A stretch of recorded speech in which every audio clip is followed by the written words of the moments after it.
Well, the federal budget was very exciting, wasn't it, hey? Hugely boring, just the same old, government spending a truckload of money that it doesn't have and racking up more debt.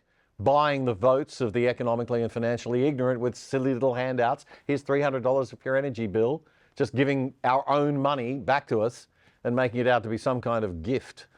No cutback in government spending at all. And that is the only measure of a good budget, whether the government is cutting spending when it's been overspending. A surplus is meaningless if the government got a tax windfall in the year before, which they did. The question is, are they going to waste that one-off lucky win at the pokies and pay off the credit card a bit, or are they recklessly going to spend it? Chalmers getting excited about his surplus is like a guy who makes $5,000 a month, winning 10 grand at the pokies one day, spending 14 grand that month, and then telling his wife, oh, I've got a surplus of $1,000. Look at me, aren't I a good boy? No, you just overspent again and didn't pay off any of the family's massive credit card debt.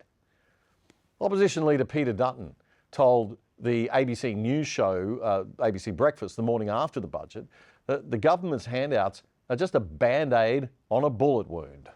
As most credible economic journalists have pointed out, this is an inflationary budget and it is going to make it harder for interest rates to come back, and it's going to make it more difficult for families and small businesses for longer. As was the case for Labor in Queensland facing an election, they're splashing out cash because they know that they've got a huge problem on their hands.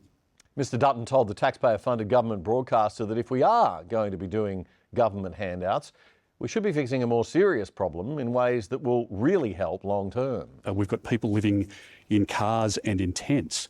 The Prime Minister had nothing to say about that yesterday. The Treasurer had nothing to say about it last night. You've got 1.67 million people coming in over a 5-year period under this government. It's unprecedented. Not under any previous Liberal or Labor government have you seen the immigration levels this high.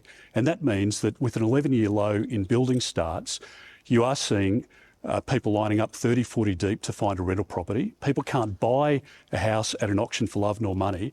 And this government spent $315 billion more, which has driven up inflation and therefore interest rates. That's Peter Dutton speaking with ABC News Breakfast on Wednesday morning.